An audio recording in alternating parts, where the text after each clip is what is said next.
really believe that the insignificance of man, of the significance rather of man, all man, is in his insignificance, in his inability to know what it is that he is contributing to, because we must be going towards something. We're not just put here.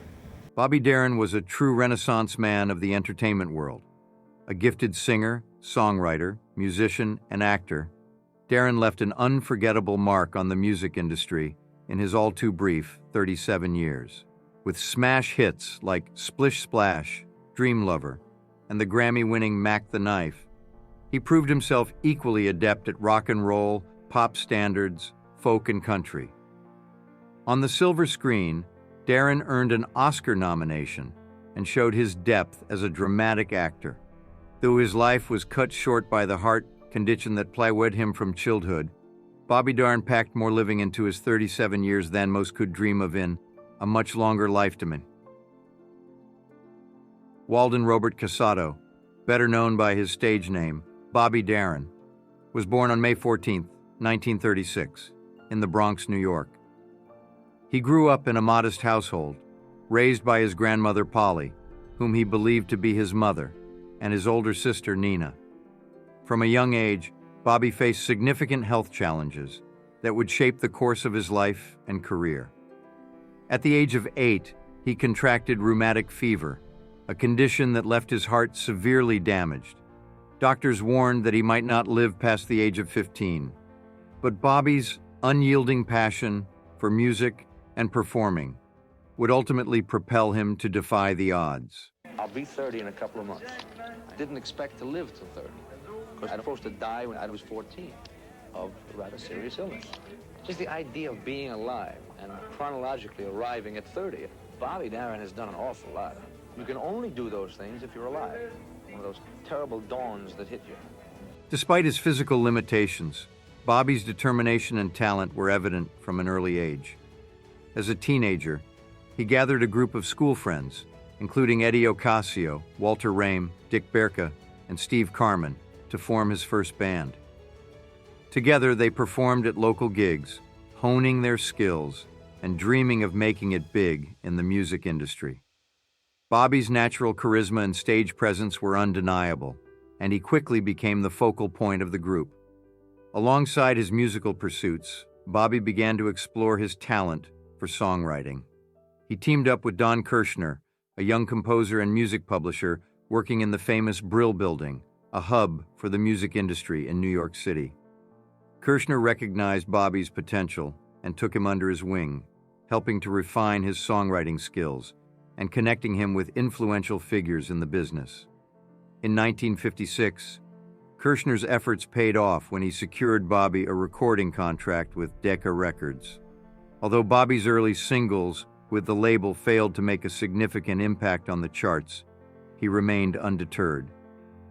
From there, he continued to hone his craft, performing in musicals and clubs, and developing his distinctive style as a vocalist and entertainer.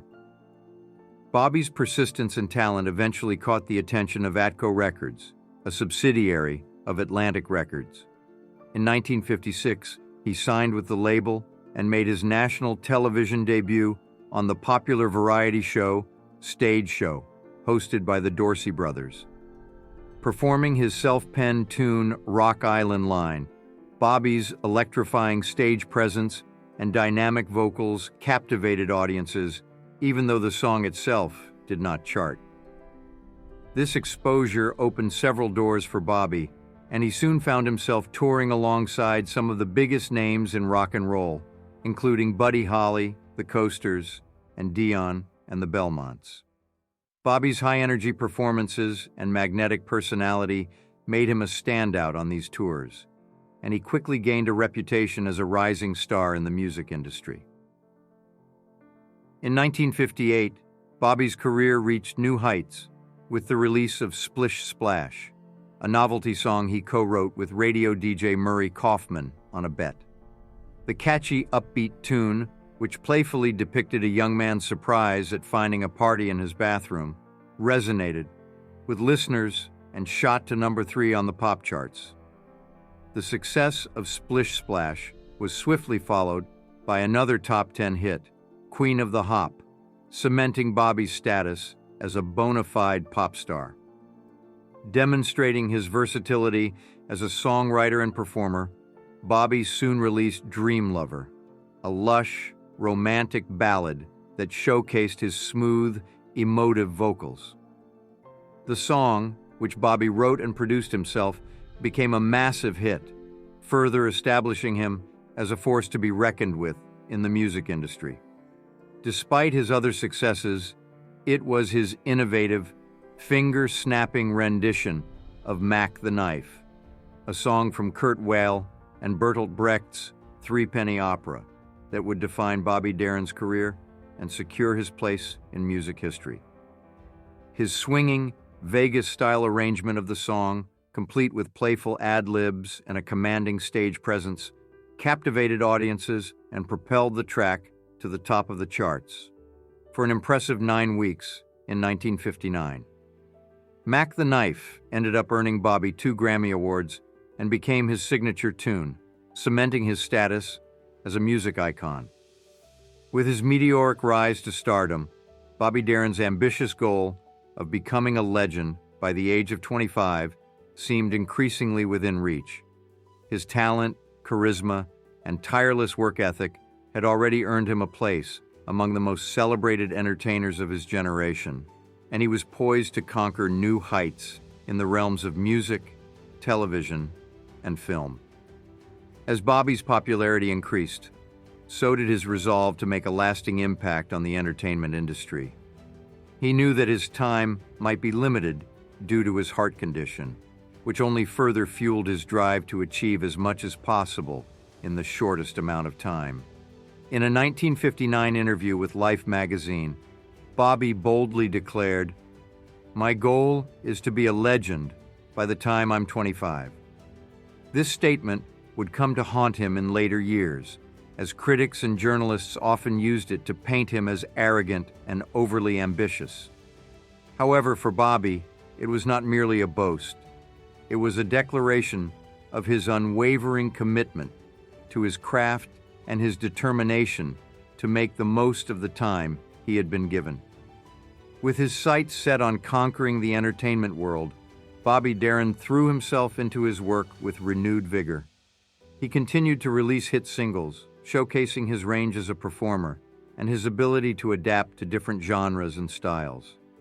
From the upbeat rock and roll of Splish Splash to the romantic balladry of Dream Lover and the swinging sophistication of Mack the Knife, Bobby proved that he was an adept and dynamic artist who could captivate audiences across the musical spectrum.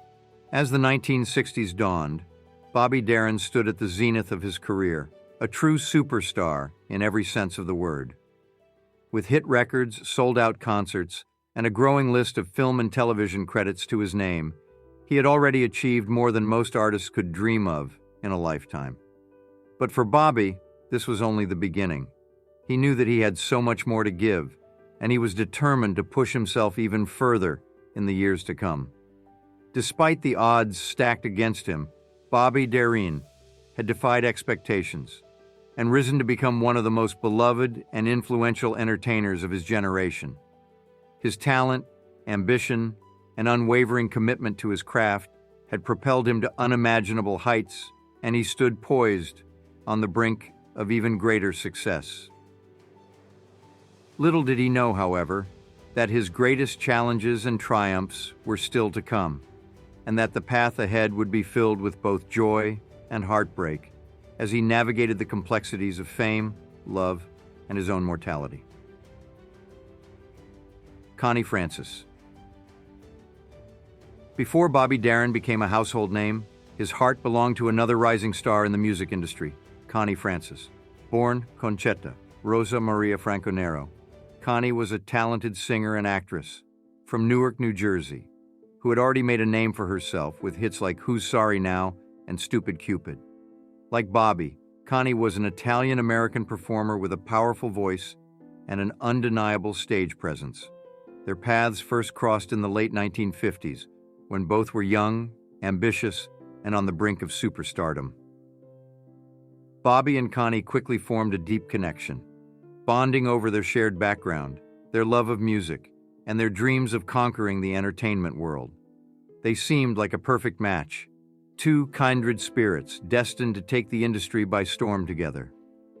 However, their budding romance faced a significant obstacle in the form of Connie's strict, overprotective father, George Franconero Sr. A former ironworker and semi-professional boxer, George was fiercely devoted to his daughter's career and deeply suspicious of any man who might distract her from her goals.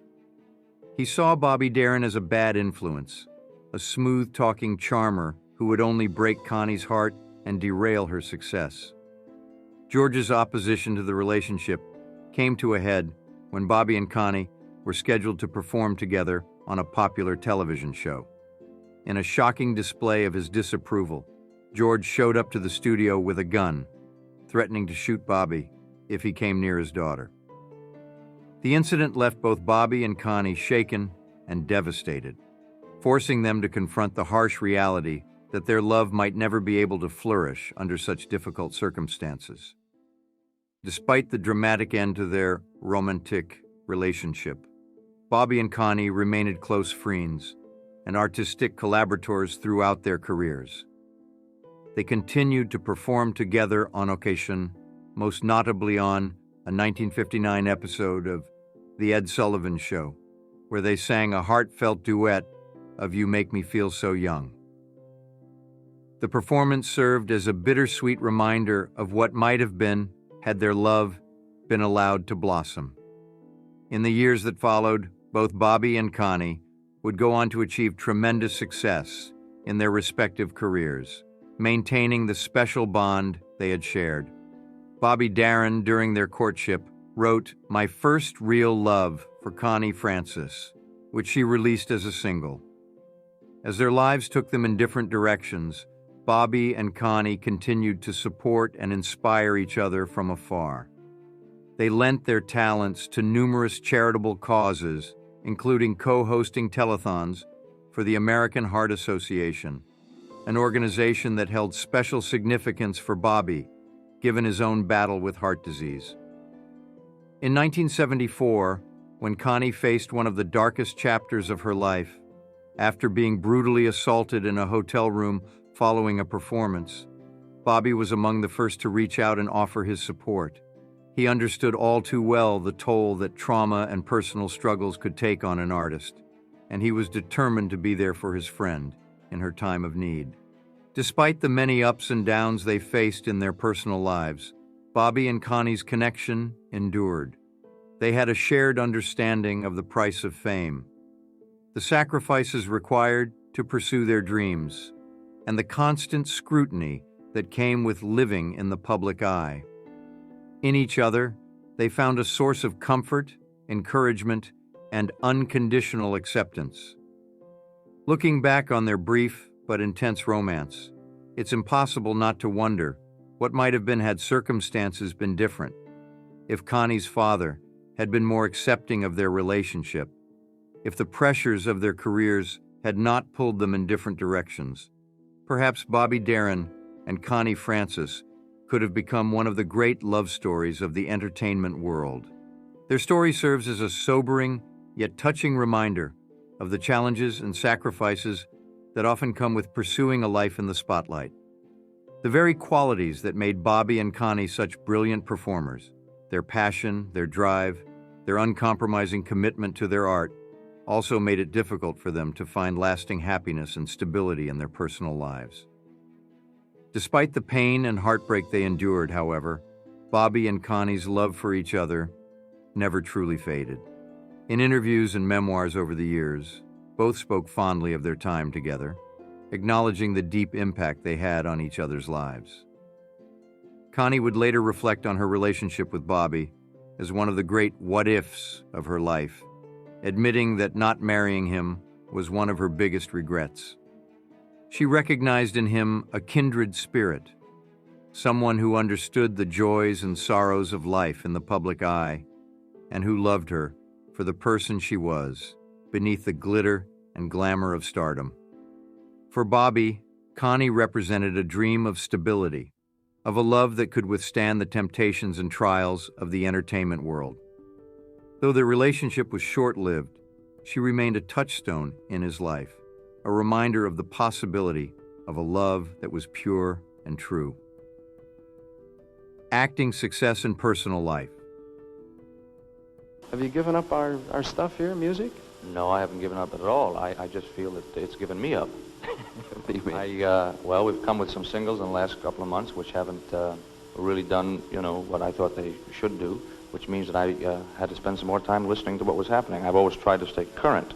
As Bobby Darin's music career reached stratospheric heights, he began to expand his horizons and explore new avenues for his talent. The silver screen beckoned, and Bobby soon found himself in high demand as an actor, thanks to his undeniable charisma, versatility, and natural screen presence. His first foray into the world of film came in 1960, with a small but memorable role in the musical comedy Pepe. Though his part was brief, it served as a tantalizing glimpse of the potential Bobby had as an actor, and it wasn't long before Hollywood came calling with bigger and better opportunities. In 1961, Bobby landed his first leading role in the romantic comedy Come September, opposite screen legends Rock Hudson and Gina Lollobrigida. The film also marked a turning point in Bobby's personal life, as it introduced him to his co-star, the young and beautiful actress Sandra Dee. From the moment they met, Bobby was smitten with Sandra, and he wasted no time in making his feelings known. In a grand romantic gesture that would become the stuff of Hollywood legend, Bobby proposed to Sandra on their very first date. Though initially taken aback by his forwardness, Sandra eventually fell under Bobby's spell, and the two were married in a secret ceremony in December 1960. Ask you, what's Sandra Dee right? She is the most patient, most understanding female that was ever born. To put up with my lunacy, and I have to be just enough of a lunatic to be in this business. No, that's what she said about you. Is that right? Because we had it worked out. John, we had it worked Nice out. routine you got. The following year, Bobby and Sandra welcomed their son, Dodd Mitchell Darin, into the world. For Bobby, who had grown up in an unconventional and often unstable family situation, the idea of creating a loving, stable home for his child was of the utmost importance. He threw himself into the role of father with the same passion and dedication he brought to his music and acting careers, often stating that his family was his top priority. As the 1960s progressed, Bobby's star continued to rise in both the music and film industries. He earned critical acclaim for his powerful, dramatic performances in movies like Pressure Point, in which he starred opposite Sidney Poitier as a disturbed and racist patient in a mental hospital. His turn as a shell-shocked soldier in the 1963 film Captain Newman, M.D., earned him a Best Supporting Actor Academy Award nomination, cementing his status as a serious and respected actor. At the same time, Bobby showcased his comedic chops and natural chemistry with his wife Sandra in light-hearted romantic comedies like If a Man Answers. The film, which played off the couple's real-life marriage, was a hit with audiences and further endeared the Darins to the public as one of Hollywood's most beloved and glamorous couples. On the music front, Bobby continued to churn out hit after hit, with songs like You Must Have Been a Beautiful Baby and Things dominating the charts and solidifying his status as one of the most versatile and talented performers of his generation. His live performances were the stuff of legend, with Bobby's electrifying stage presence and seemingly boundless energy leaving audiences spellbound. However, behind the shine and shimmer of his public persona, Bobby's personal life was far from picture perfect. His lifelong battle with heart disease meant that he was constantly pushing himself to the brink of physical collapse, often requiring oxygen tanks to be kept on hand during his performances. The grueling demands of his career, combined with the constant pressure to maintain his image as a superstar, took a heavy toll on Bobby's health and well-being. His marriage to Sandra, which had begun as a storybook romance, also began to show signs of strain. The couple's busy schedules often kept them apart for long stretches of time, and Bobby's intense focus on his career left Sandra feeling neglected and resentful. She longed for a more traditional family life and the opportunity to build her own identity outside of her role as Bobby Darin's wife. As the years went on, Bobby's controlling nature and traditional views on gender roles clashed with Sandra's desire for independence and her own successful acting career. The couple's arguments became more frequent and heated, and they separated several times before finally divorcing in 1967. The divorce coincided with a period of great personal upheaval for Bobby. In 1968, he made a shocking discovery about his own family history that shook him to his core. Bobby learned that the woman he had always known as his sister, Nina, was actually his biological mother. Nina had given birth to Bobby out of wedlock when she was just 17 years old, and to avoid scandal, Bobby's grandmother, Polly, had agreed to raise him as her own son. This revelation sent Bobby into a tailspin, forcing him to confront the fact that his entire life had been built on a lie. He struggled to come to terms with his true identity and to make sense of the complex web of secrets and deceptions that had shaped his family's history. In the midst of this personal crisis, Bobby sought solace in social and political activism. He became deeply involved in the civil rights movement, participating in marches and benefit concerts alongside luminaries like Dr. Martin Luther King Jr. and Harry Belafonte.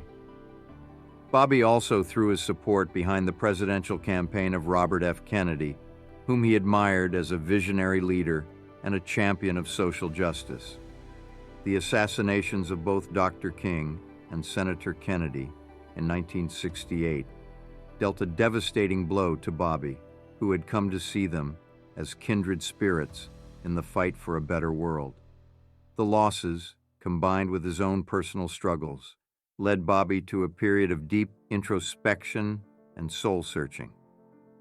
So in June of '68, after Senator Bobby Kennedy was assassinated, a whole slew of things happened inside me that I felt needed some correcting. Now, the changes that I felt were necessary could only come from me, from within. I had to do something about the way I was living, my approach to things, my values in general.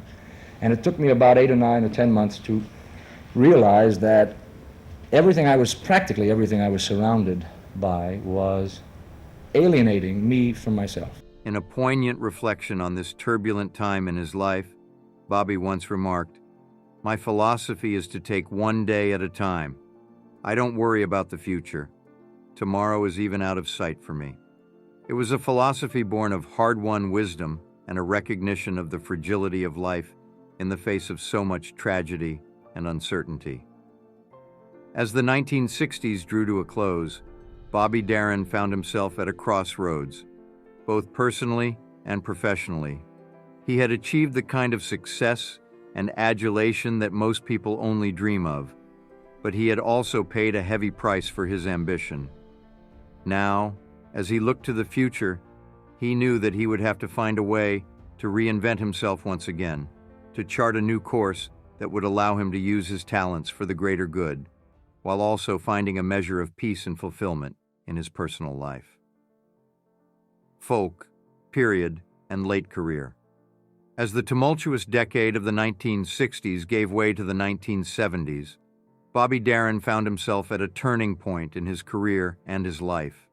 The golden boy of the entertainment world, who had once seemed invincible, was now grappling with the harsh realities of a changing cultural landscape and his own mortality. In a bid to stay relevant and true to his evolving artistic vision, Bobby made a bold and unexpected move.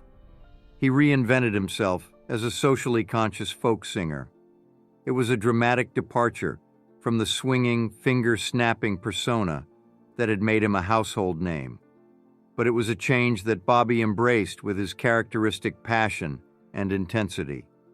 The seeds of this transformation had been planted years earlier, with Bobby's recordings of folk and country-tinged songs like "You're the Reason I'm Living" and his covers of hits by artists like Ray Charles and Johnny Cash. But it wasn't until the release of his 1966 single, a haunting rendition of Tim Hardin's anti-war ballad, Simple Song of Freedom, that Bobby's new direction became clear. Gone were the tuxedos and the Vegas-style showmanship of his earlier years. In their place, Bobby adopted a more casual, stripped-down aesthetic, favoring denim jackets, jeans, and a simple acoustic guitar. He grew a mustache and let his hair grow longer, cultivating a new image that was more in line with the countercultural spirit of the times. Bobby's music also underwent a profound shift during this period. He began to focus on material that addressed the pressing social and political issues of the day, from poverty and racial injustice to the growing opposition to the Vietnam War. His albums from this era, released on his own label, Direction Records, were introspective and deeply personal, showcasing a more serious and contemplative side of the artist.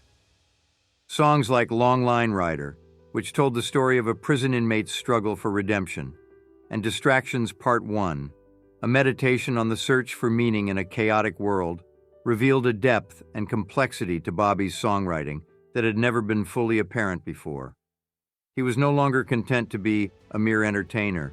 He wanted to use his music as a force for change, to inspire and uplift his listeners in a time of great upheaval and uncertainty. To further immerse himself in the folk and singer-songwriter scene, Bobby began performing at intimate venues like the Troubadour in Los Angeles, where he shared the stage with up-and-coming artists like Joni Mitchell and Jackson Browne. He reveled in the opportunity to connect with his audience on a more personal level, to share his stories and his struggles in a way that felt authentic and unguarded. However, Bobby's new direction was not without its challenges. Many of his longtime fans, who had grown accustomed to the brash, swaggering performer of hits like Mack the Knife and Splish Splash, were confused and even alienated by his sudden shift in style and subject matter. Bobby's albums from this period, including Born Walden Robert Casado and Commitment, failed to achieve the same level of commercial success as his earlier work, and he struggled to find his place in a music industry that was increasingly dominated by rock and roll. Undeterred, Bobby continued to pour his heart and soul into his new musical identity, even as he grappled with the increasing limitations of his own body. The congenital heart defect that had plagued him since childhood was beginning to take a more severe toll, and he often found himself relying on oxygen tanks to get through his performances. In a revealing interview from that period, Bobby shared his thoughts on his legacy and his desire to make a lasting impact beyond his years. He expressed a sentiment that goes beyond the immediacy of his life's challenges, stating, "I want to be remembered as a human being and as a great performer." Despite the challenges he faced, Bobby remained committed to his newfound role as a socially conscious artist. He continued to lend his voice and his platform to a variety of causes, from civil rights to environmental activism. In 1969, he even testified before the U.S. Senate Subcommittee on Communications, advocating for more diverse representation in the media and the need for programming that addressed the concerns of young people and minorities. As the 1970s progressed, however, Bobby found himself struggling to maintain his relevance in an industry that had largely passed him by. A brief stint hosting a television variety show, the Bobby Darin Amusement Company, failed to reignite his career, and he increasingly turned to Las Vegas and the nostalgia circuit to make ends meet. In a bid to stay afloat financially and creatively, Bobby signed a deal with Motown Records in 1972, becoming one of the first white artists to join the legendary label. However, his recordings for Motown, which included covers of contemporary hits and a few original songs, failed to generate much interest or chart success. Behind the scenes, Bobby's personal life was also unraveling. His marriage to his third wife, Andrea Yeager, was marred by his increasingly erratic behavior and substance abuse issues. After just 4 months, the couple divorced, leaving Bobby once again adrift and alone. In a rare moment of vulnerability, Bobby reflected on the challenges of maintaining a successful marriage in the public eye. "I'm more married to Sandy now than when we were married with the legal document," he admitted, referring to his ex-wife, Sandra Dee, adding, "We're still married as parents." As his health continued to deteriorate, Bobby threw himself into his work with renewed urgency. He signed a multi-picture deal with Warner Bros. And began work on an ambitious film project that he hoped would revitalize his career. However, his dreams of a cinematic comeback were cut short by a series of hospitalizations and surgeries related to his heart condition. In the fall of 1973, Bobby entered Cedars-Sinai Medical Center in Los Angeles for what would prove to be his final round of open-heart surgery. Despite the best efforts of his doctors, his weakened heart could not withstand the stress of the operation. And on December 20th, 1973, at the age of 37, Bobby Darin passed away. The news of his death sent shockwaves through the entertainment industry and the wider world. Fans and fellow performers alike mourned the loss of a true original, a man who had blazed his own trail and left an indelible mark on the music and culture of his time. In the years since his passing, Bobby Darin's legacy has only continued to grow. His music has been covered and sampled by countless artists, from George Michael to Kanye West, and his influence can be heard in the work of generations of performers who followed in his footsteps. But perhaps the most enduring aspect of Bobby Darin's legacy is the way in which his story continues to resonate with fans old and new. His tale of triumph over adversity, of the sickly kid from the Bronx who became a star against all odds, has become the stuff of legend, inspiring countless others to chase their dreams and never give up. A life well lived.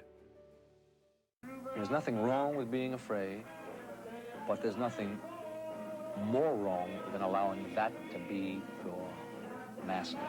As we wrap up our look back on Bobby Darin's extraordinary life and career, it's clear that his legacy extends far beyond his musical achievements. Bobby was a man who wore many hats, a talented performer, a passionate advocate, a style icon, and a dedicated family man. Throughout his career, Bobby made a significant impact as a mentor and collaborator, helping to launch the careers of artists like Wayne Newton and Jimmy Webb. He was also deeply committed to using his platform for good, frequently performing at benefit concerts and telethons to raise money and awareness for various charitable causes. Bobby's contributions to the world of fashion cannot be overlooked either. His signature style, complete with sharp suits, skinny ties, and trademark sunglasses, influenced countless performers and helped define the look of the early 1960s. Of course, Bobby's musical legacy remains as powerful as ever. His diverse catalog, spanning rock and roll, jazz, folk, and country, continues to resonate with listeners of all ages and backgrounds. His songs have been covered by a wide range of artists, cementing his status as a true icon of American music. But perhaps one of the most important aspects of Bobby's life was his role as a father. Despite his busy career and the challenges he faced, Bobby was a devoted dad to his son, Dodd. In a recent heartfelt tribute, Dodd praised his father's love, support, and the valuable life lessons he instilled in him. Oh, he's a terrific dad. Yeah? I have a lot of great memories of him. He was larger than life on the stage and just around the house. He was a great dad. Throughout his life, Bobby faced numerous challenges, including a congenital heart defect and personal struggles, but he never let these obstacles define him. Instead, he lived life to the fullest, cherishing the moments he had with his loved ones and leaving an indelible mark on the world. Bobby Darin's legacy serves as an inspiration to us all, a reminder to pursue our dreams, cherish our loved ones, and make the most of the time we have. His music, his spirit, and his unwavering dedication to his craft will undoubtedly continue to influence and inspire generations to come. Now, it's time to hear from you. How has Bobby Darin's story inspired you? And of course, we want to know, what are some of your favorite Bobby Darin songs? Is it the infectious energy of Splish Splash, the smooth sophistication of Mack the Knife, or the heartfelt emotion of If I Were a Carpenter?